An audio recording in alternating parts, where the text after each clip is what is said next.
Nous découvrons aujourd'hui le programme d'enseignement moral et civique de la classe de 6e qui constitue la dernière étape du cycle 3 et comme vous pouvez le voir grâce à une capture d'écran d'un petit site fabriqué par Madame Brassamin, professeure de SVT,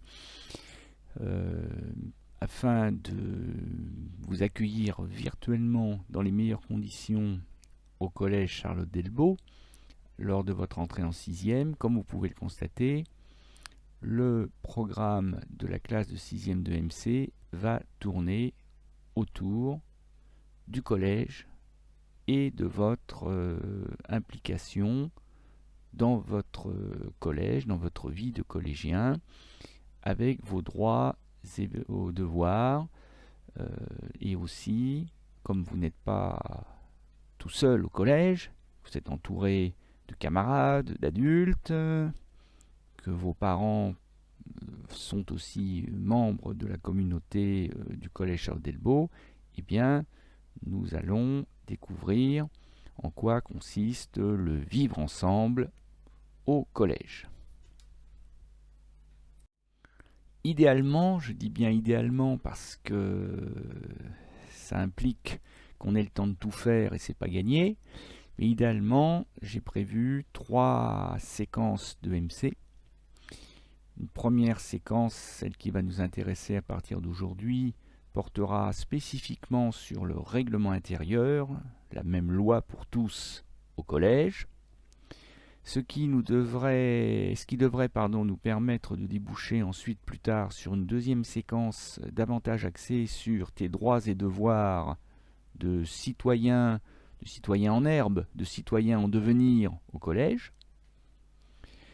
Et très hypothétiquement, si on a le temps, mais de toute façon, Madame Moreau, professeure documentaliste, va vous y sensibiliser cette année.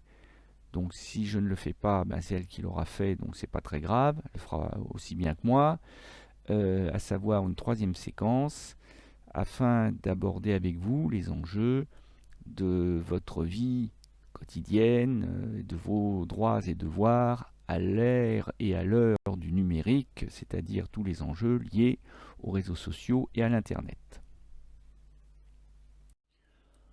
Aujourd'hui donc, toute première séance de la séquence 1 du programme de MC, encore une fois enseignement moral et civique de 6e, le règlement intérieur, la même loi pour tous au collège, et la question qui va constituer un peu le fil rouge de toutes les séances de notre séquence est la suivante.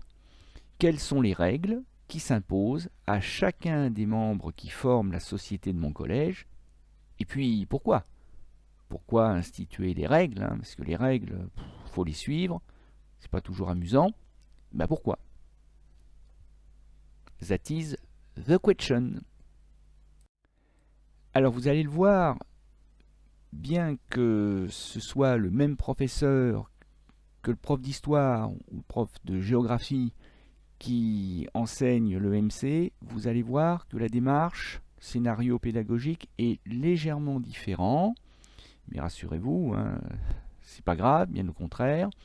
L'enseignement moral et civique est une discipline un peu à part, qui est d'ailleurs enseignée par d'autres professeurs que le prof d'histoire-géographie. Donc la démarche est légèrement différente. On va la découvrir ensemble. Comme vous pouvez le voir, on va faire un peu moins de choses en termes de quantité, mais c'est pas la quantité qui compte, c'est la qualité. Donc il y aura 2 leçons seulement, mais les cours vont être, les séances vont être, je l'espère, davantage interactives, car elles vont beaucoup reposer sur votre participation, notamment à l'oral. Donc je compte sur vous pour que la démarche de MC soit fructueuse, c'est-à-dire qu'elle porte ses fruits, c'est-à-dire que j'ai plus que jamais besoin de vous. Alors, il n'est pas question de dégainer le carnet de correspondance et se mettre à lire le règlement intérieur de la première à la dernière ligne, comme ça, brutalement. On va commencer à aborder la question du règlement intérieur à travers une sorte d'étude de cas, un fait divers que je suis allé prendre dans l'actualité, qui ne concerne pas heureusement directement le collège Charles-Delvaux, mais qui pourrait après tout le concerner, parce qu'il ne faut jamais se croire à l'abri du monde. hein, euh, et donc cette étude de cas euh, implique de votre part que vous fassiez preuve de sensibilité, puisque l'EMC repose sur différents piliers, dont le pilier de la sensibilité. Alors on va le découvrir ensemble, mais ce qu'il faut déjà que vous compreniez, c'est que la sensibilité, ça n'est pas la sensiblerie. C'est-à-dire que le but du jeu, ça va pas être de pleurer, sortir les mouchoirs et de pleurer toutes les larmes de votre corps, plus que le voisin ou la voisine. Ça, c'est la sensiblerie. On ne vous demande pas de faire preuve de sensiblerie, mais de sensibilité. La sensibilité, c'est aussi ce qu'on appelle l'empathie, c'est-à-dire, comment dirais-je, se sentir impliqué, c'est-à-dire ne pas rester indifférent, ne pas rester en marge de ce qu'on va voir ensemble, la situation qu'on va étudier ensemble, c'est-à-dire ne pas réagir par «Ah ouais, bon, et après?» Non, il faut justement que vous réagissiez, que vous fassiez parler vos émotions, voilà, il faut que vous réagissiez. La situation est la suivante, un prof de PS a été giflé par un parent d'élève, et toi, que penses-tu de cette situation? Voilà, c'est-à-dire que ce que je vous demande, c'est de faire preuve de tout sauf d'indifférence. Alors voilà, c'est une situation un peu dramatique, même s'il n'y a pas mort d'homme, il y a un acte de violence, donc vous devez bien vous douter que cette violence, comme toutes les violences, n'est pas du tout compatible avec le règlement intérieur d'un collège, quel qu'il soit en France. Alors prenons connaissance des informations essentielles. Donc je vais vous donner lecture, parce que je n'ai pas trouvé de vidéo sur ce fait divers, il n'y en a pas eu à ma connaissance. Donc on va se servir d'articles, de journaux que j'ai utilisés pour vous permettre de comprendre de quoi il s'agit.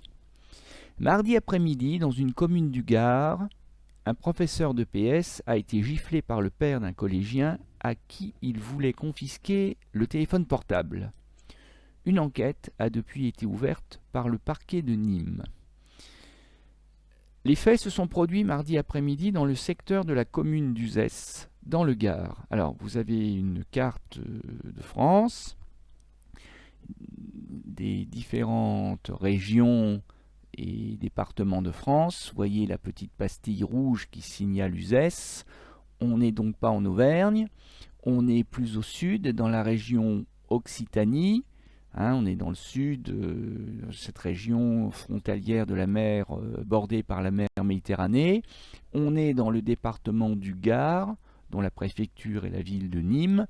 Là, on est dans une ville un peu plus petite, Uzès, dans un collège qui est plus grand que notre collège, parce que ça, de toute façon, c'est pas difficile, qui, je crois, a entre 400 et 800 élèves. C'est plus très précis, mais c'est pas très précis, je le reconnais, mais bon, voilà. On est dans un établissement un peu plus grand, un établissement de ville, bon, un établissement qui n'a pas nécessairement une mauvaise réputation. J'allais dire, c'est un collège banal. Dans ce collège, un enseignant de sport a été giflé par le père d'un élève alors qu'il souhaitait confisquer le téléphone portable de ce dernier. Ce sont nos confrères d'Objectif Gard qui rapportent l'information. Parce que l'élève en question apparaissait vraisemblablement trop dissipé à son goût, le professeur a voulu confisquer son téléphone, dont le collégien faisait d'ailleurs probablement usage pendant le cours. Vous noterez la grande prudence du journaliste, qui n'était pas présent sur les lieux, évidemment, à qui on a rapporté des propos, mais qu'il n'a pas pu vérifier. Donc, comme c'est la parole des uns contre la parole des autres, le journaliste prévient ses lecteurs que ce qu'il écrit, c'est probablement la vérité, mais il y a toujours un doute. Donc, vous l'avez compris, l'étude de cas tourne autour de l'interdiction du téléphone portable et de son usage, plus particulièrement au collège. Alors non seulement le collégien refuse de confier son smartphone, mais en plus, il s'en sert pour appeler à l'aide son père. C'est apparemment à l'aide de ce même smartphone que le jeune garçon a alors appelé son père pour se plaindre de l'attitude de l'enseignant. Le paternel, autrement dit le père, est arrivé sur les lieux et aurait, toujours avec prudence, toujours inconditionnel, aurait asséné une gifle au professeur. Selon le quotidien régional Midi Libre, l'enseignant serait blessé et aurait probablement, toujours la même prudence, le tympan perforé. Donc ça veut dire que c'est pas une simple gifle, dans ce cas-là, c'est même probablement un coup de poing. C'est suffisamment violent parce qu'un tympan ne se perfore pas comme ça quand même. Bon, c'est donc une violence caractérisée. Le père de l'élève, alors ça par contre ça c'est sûr, il n'y a pas de doute, il n'y a pas de conditionnel, il n'y a pas de probablement ou de vraisemblablement. Le père de l'élève a été interpellé par les gendarmes, puis mis en garde à vue, avant d'être placé sous contrôle judiciaire par le parquet de Nîmes, dans l'attente de sa comparution devant la justice. Alors, placé sous contrôle judiciaire, ça veut dire que le père ne va pas en prison, pour l'instant du moins, mais il doit limiter ses mouvements, ses allées et venues, c'est-à-dire qu'il est peut-être bien consigné chez lui, ou alors s'il a un travail, il n'est autorisé à quitter son logement que pour aller travailler par la route la plus courte et revenir dès son travail terminé à son domicile toujours par la route la plus courte, et il doit en plus régulièrement se rendre à la caserne de gendarmerie pour attester sa présence. Bon, même s'il y a peu de chances qu'il abandonne sa famille pour essayer de s'enfuir en Espagne, par exemple, il faut que la police sache en permanence, ou presque, où se trouve cet individu. C'est ça le contrôle judiciaire. Une enquête ouverte par le parquet, donc le parquet, c'est-à-dire par la justice. Le parquet de Nîmes a depuis ouvert une enquête pour violence à l'encontre d'un enseignant. Des investigations ont été confiées à la gendarmerie. Alors qu'il semble que l'enseignant giflé ait déposé plainte, on nous rappelle qu'à plusieurs reprises, le procureur de la République de Nîmes, Éric Morel, avait signifié que tout acte de violence à l'encontre du personnel de l'éducation nationale ne serait pas toléré et ferait systématiquement l'objet de poursuites. Alors le procureur de la République, c'est un personnage important. Il y en a un par département, donc il y en a une centaine en France. Ce sont eux que l'on aperçoit quand il y a une affaire de justice qui sort de l'ordinaire, qui apparaît aux 20h de la télévision, dont tout le monde parle, en particulier les crimes, les assassinats, les viols, les tentatives de viol, les disparitions inquiétantes. Le procureur de la République, c'est un peu le visage de la justice dans un département. C'est le chef de la justice dans ce même département. Si vous voulez, sans trop rentrer dans le détail, c'est une sorte de chef de gare, c'est celui qui aiguille les décisions de justice, qui les met sur les bons rails. C'est à lui qu'on adresse les plaintes, et c'est lui, ou plus exactement ses services, vous doutez bien que ce n'est pas lui qui le fait tout seul, qui décide que la plainte que vous avez déposée est recevable ou pas, parce que après tout, toutes les plaintes ne sont pas recevables. Vous avez des gens, ça en devient parfois presque une maladie, qui portent plainte contre leurs voisins, par exemple, pour tout et n'importe quoi. Et quand je dis n'importe quoi, c'est parfois vraiment n'importe quoi, donc à tort.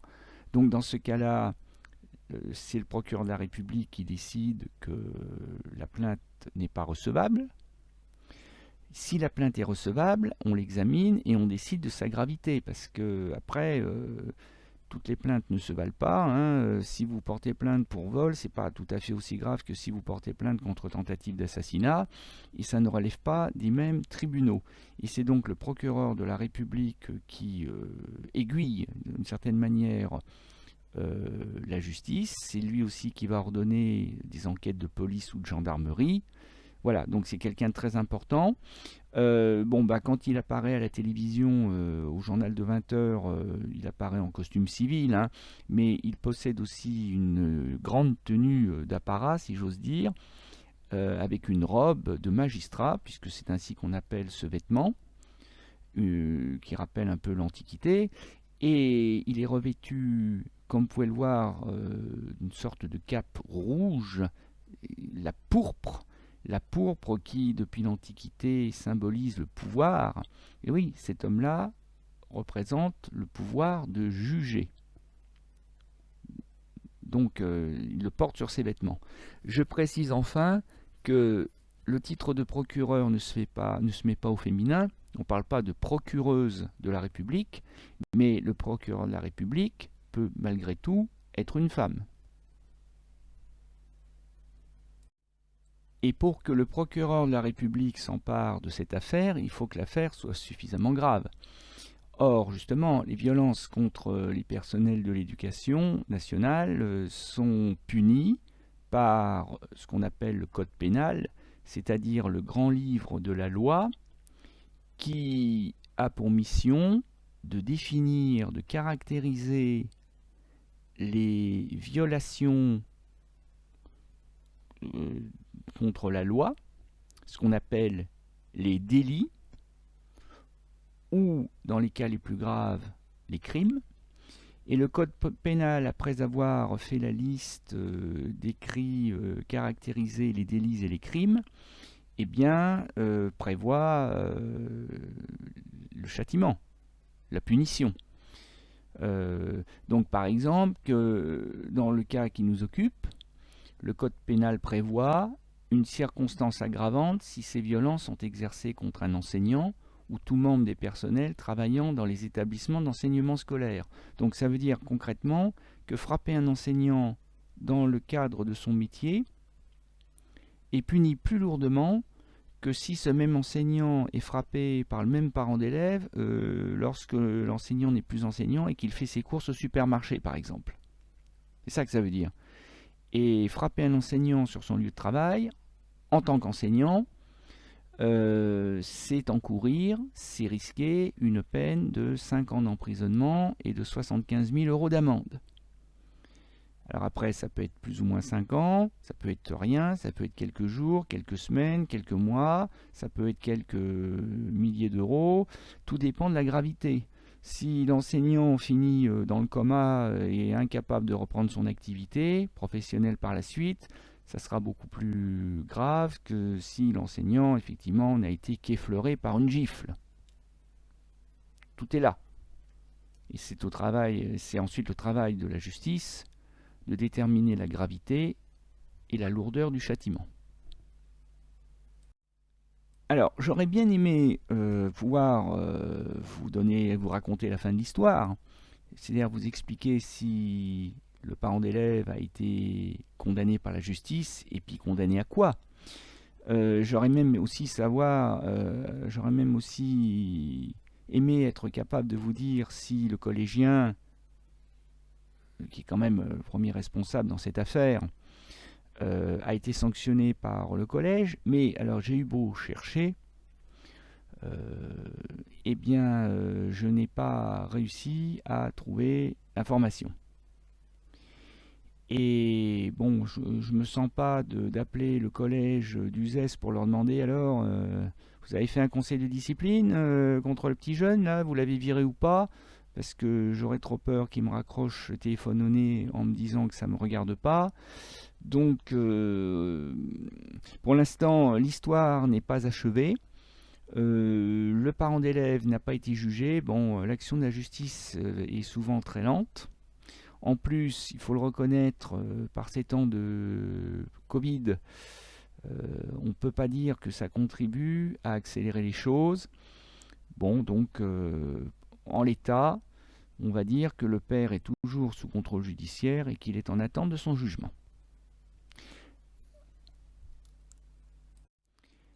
Alors, avant de vous demander d'exprimer votre sensibilité, de faire part de votre émotion, de vos sentiments et de votre esprit critique, nous allons dans un premier temps, très classiquement, c'est quelque chose qu'on fait en histoire et en géographie aussi, on va faire un petit exercice afin de récapituler ce que l'on vient de voir. Et donc je vous propose d'associer les 4 acteurs majeurs de notre affaire, c'est-à-dire l'élève incriminé, le professeur de PS, le parent d'élève violent et le procureur de la République. Et je vais vous demander de retrouver pour chacun de ces acteurs son implication, son rôle dans cette affaire. Alors, vous l'aurez remarqué tout de suite, il y a 4 acteurs, mais il y a 8 cases. Donc, ça veut dire que chaque acteur a un double rôle. Et donc, à vous de colorier 2 cases par acteur, en évitant, si possible, de vous tromper. Voici le corrigé. Donc commençons par l'élève incriminé. Il utilise son téléphone portable pendant le cours de PS. Et en plus, ça c'est une circonstance aggravante, il appelle son père à l'aide du même portable que le professeur tente en vain de lui confisquer. Professeur de PS, donc tente de confisquer le portable du collégien. Et puis, il va porter plainte contre son agresseur, c'est-à-dire le parent d'élève violent. Le parent d'élève est l'agresseur, le professeur est la victime, donc le parent d'élève agresse le professeur de son enfant, et il devra répondre de ses actes devant le tribunal.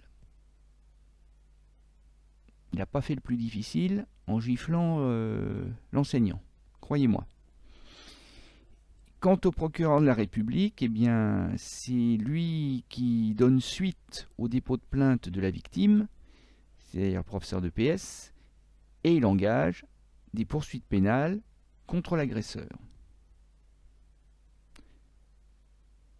Il y a un dernier acteur que j'aurais pu évoquer, c'est l'éducation nationale elle-même, qui peut aussi, je crois, dans ce type de cas, se constituant solidaire de l'enseignant, peut également se porter partie civile, c'est-à-dire porter plainte également contre le parent d'élève. Donc quand je vous disais que le parent d'élève s'était mis dans une situation difficile, vous voyez que c'est vraiment le cas.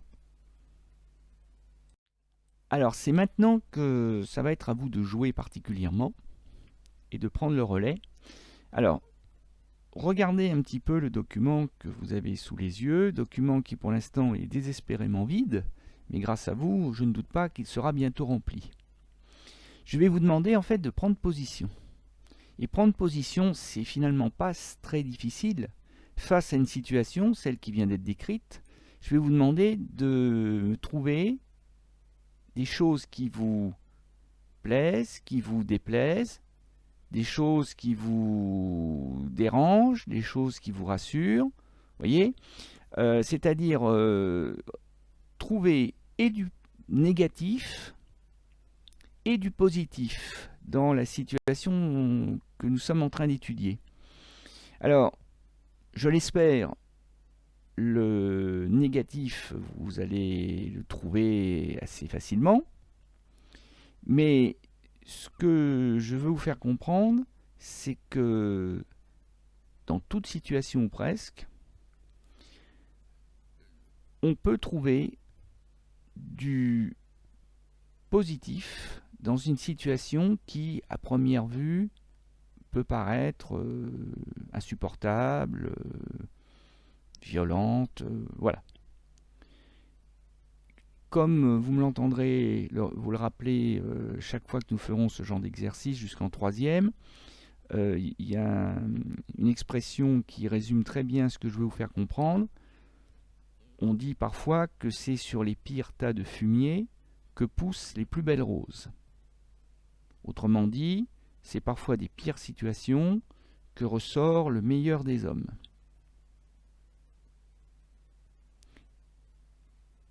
À vous, maintenant, d'essayer de me trouver un ou deux ou trois arguments qui peuvent aller dans l'une ou dans l'autre case. Et n'oubliez pas une chose, c'est que je ne suis pas dans votre tête, donc vous savez plus ou moins ce que vous voulez dire, forcément, mais le but, ça va être d'expliquer les choses de manière à ce que les gens qui ne sont pas vous puissent malgré tout comprendre ce que vous voulez dire. Elle est là, la difficulté d'argumenter. La difficulté d'argumenter, c'est pas de se comprendre soi-même, c'est de se faire comprendre par les autres. Parce que si on ne se fait pas comprendre par les autres, ben après, on ne risque pas de les convaincre qu'ils ont tort et que vous avez raison.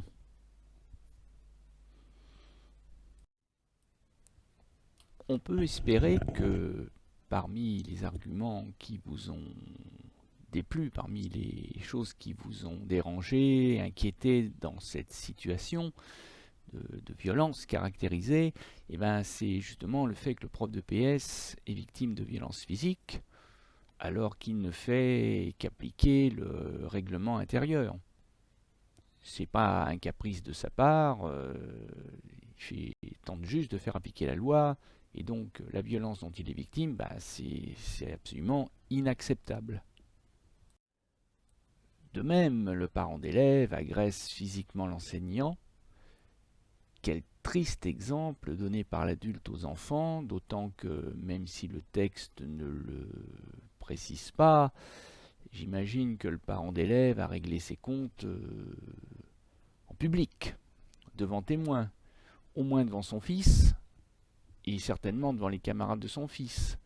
Ce qui fait d'ailleurs que ça se retournera contre lui, parce que quand le prof portera plainte, il y aura des témoins pour soutenir que le parent a bien agressé l'enseignant. Ce qui peut aussi vous déplaire, vous déranger, c'est le fait que le collégien multiplie les violations du règlement intérieur, puisque non seulement il se sert de son téléphone, ce qui est interdit, mais en plus il refuse de restituer, de confier à son enseignant le téléphone qui lui est confisqué. Et en plus, pour couronner le tout, c'est la cerise sur le gâteau, il appelle au secours son père, comme si d'ailleurs il était en danger, ce qui n'est évidemment pas le cas. C'est pas parce qu'il est en tort qu'il est en danger, il ne faut pas confondre. Et j'insiste au passage sur le fait qu'une confiscation de matériel, évidemment ça ne fait pas plaisir, mais quand on vous confisque du matériel, il faut le remettre à la personne qui vous le réclame d'autorité, parce que, et pas considérer, pas monter sur vos grands chevaux en considérant que c'est du vol, parce que non, c'est pas du vol, c'est une confiscation. Les choses sont très différentes. Et il ne faudrait pas aggraver votre cas en refusant de confier à quelqu'un qui a autorité sur vous l'objet qu'il veut vous confisquer. Si vous le confisque, c'est qu'il a une raison certainement valable, légitime, que vous pourrez contester, certes, mais après. C'est comme les amendes. Quand on prend une amende, on peut toujours contester l'amende, c'est un droit, mais on la paye d'abord. Autre argument, et non des moindres, non seulement le collégien est en tort, non seulement il aggrave ses torts, mais en plus, en appelant son père à l'aide, il cherche à se faire passer pour la victime auprès de papa, alors qu'il n'est pas la victime à la base. Et qu'il va en plus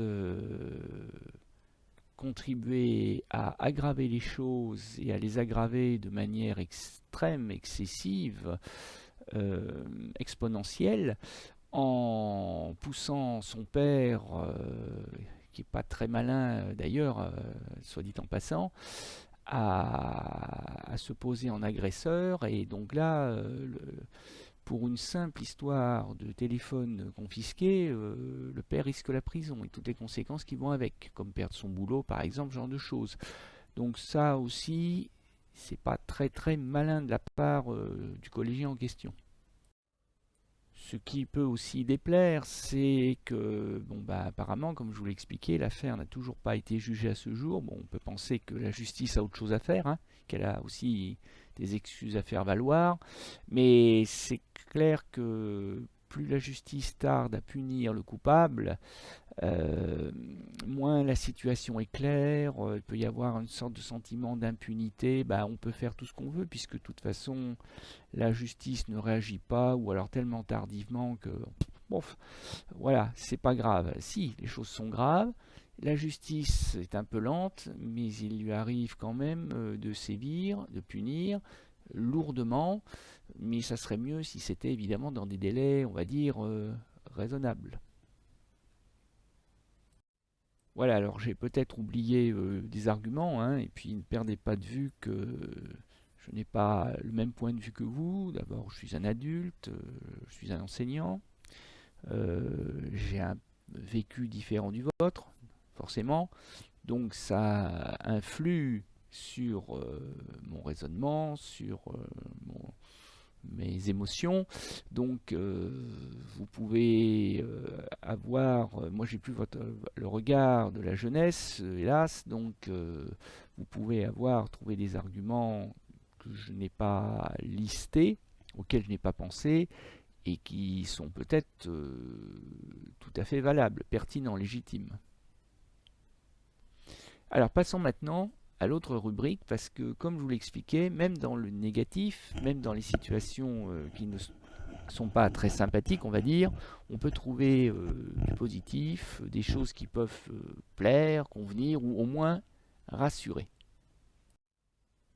Et parmi les choses qui rassurent, il y a le fait que l'agresseur, le père ici, a été placé immédiatement en garde à vue par les gendarmes, hein, c'est-à-dire qu'il a été arrêté, qu'il a passé probablement plusieurs heures, voire une nuit, voire davantage en cellule, questionné par les gendarmes. On peut penser qu'il n'a pas passé un très bon moment,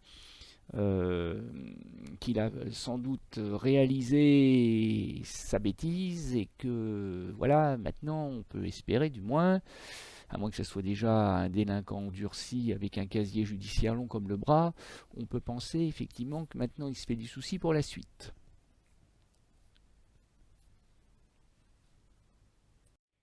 Et que ça lui aura peut-être passé l'envie de recommencer, et qu'avec un peu de chance, il fera peut-être la leçon à son fils et lui fera comprendre que c'était peut-être pas très malin de la part du fils de pousser le père à se retrouver dans cette position. Il y a aussi le fait, et ça c'est rassurant, que le prof de PS a porté plainte contre le parent d'élève. Vous me direz c'est la moindre des choses, mais bon, il y a parfois des gens qui hésitent à porter plainte pour différentes raisons, qui refusent de porter plainte pour différentes raisons, ce qui donne raison à l'agresseur, hein, parce que si l'agresseur il n'a pas d'ennui, pourquoi est-ce qu'il ne recommencerait pas après tout, pourquoi est-ce qu'il ne reviendrait pas voir un autre prof ou voir toujours le même prof de PS, cette fois-ci pour l'obliger à monter la note donnée à l'élève, ou après tout est possible, hein. Autre argument positif auquel vous avez peut-être pensé, et si tel est le cas, je vous en félicite parce que c'est un très bon argument, Le frappé n'est pas devenu frappeur, autrement dit, l'agressé n'est pas devenu agresseur, le prof de PS n'a pas cherché à se venger, à rendre coup pour coup à son agresseur, parce qu'on peut penser après tout qu'un prof de PS, c'est un sportif, c'est quelqu'un qui doit être raisonnablement musclé, et il aurait très bien pu être tenté de répondre à la violence par la violence, ce qui aurait été une erreur parce que de victime, eh bien, il aurait pu être considéré comme un agresseur et les torts auraient pu se retourner contre lui. Là, il ne répond pas par la violence à la violence, il montre le bon exemple à ses élèves, si jamais les élèves ont assisté à l'agression, il montre le très bon exemple et surtout, euh, dans le dépôt de plainte qu'il va faire, il restera la victime et le parent d'élève en question restera l'agresseur. Les choses seront claires. Autre argument positif, c'est que même si ça va prendre du temps, comme je l'ai laissé entendre, trop de temps, l'agresseur sera probablement condamné parce que ça va être difficile pour lui de justifier ses actes. Il va être condamné par la justice et sa victime obtiendra réparation. Alors évidemment, réparation, ça sera symbolique, hein, probablement l'euro symbolique ou autre, mais au moins l'agresseur sera condamné, ça sera porté à son casier judiciaire, et on ne sait pas encore, mais s'il a de la prison, par exemple avec sursis, hein, le sursis, ça veut dire qu'on vous fait pas faire, on n'applique pas la peine pour l'instant. C'est une menace au-dessus de votre tête, et si jamais vous refaites une autre bêtise, et si jamais vous êtes condamné à nouveau, alors là, la prison à laquelle vous avez échappé la première fois, vous la ferez, et probablement que vous en ferez même encore plus, du fait de la deuxième condamnation, vous en ferez encore plus que prévu. Ça peut calmer certaines personnes. Et puis, il y a aussi le fait que la loi a été modifiée depuis 2017 pour punir plus lourdement les agresseurs, hein, de manière à les dissuader de passer à l'acte et de protéger ainsi davantage les adultes travaillant en collège, les adultes, parce que ça peut être aussi les chefs d'établissement, hein, il y en a plusieurs qui se font agresser tous les ans, ça peut être la secrétaire, ça peut être l'infirmière, pourquoi pas, ça peut être le personnel d'entretien, les surveillants, surveillantes, tous les adultes qui travaillent dans un collège, j'allais oublier un gestionnaire, peuvent se retrouver dans cette situation effectivement regrettable. Et alors on peut se réjouir que la loi ait été adaptée pour sanctionner plus lourdement les agresseurs. Ceci dit, c'est pas non plus bon signe, hein. Ça veut dire que s'il a fallu alourdir les peines, eh ben, ça veut dire que ce qui était un problème finalement très rare il y a quelques années est devenu aujourd'hui un problème suffisamment fréquent et important pour qu'il faille sévir, punir plus lourdement. Donc ça veut dire aussi que la société se porte de plus en plus mal et que le vivre ensemble se porte de plus en plus mal. Voilà, je vous laisse réfléchir là-dessus et je vous dis à bientôt pour une nouvelle séance de MC.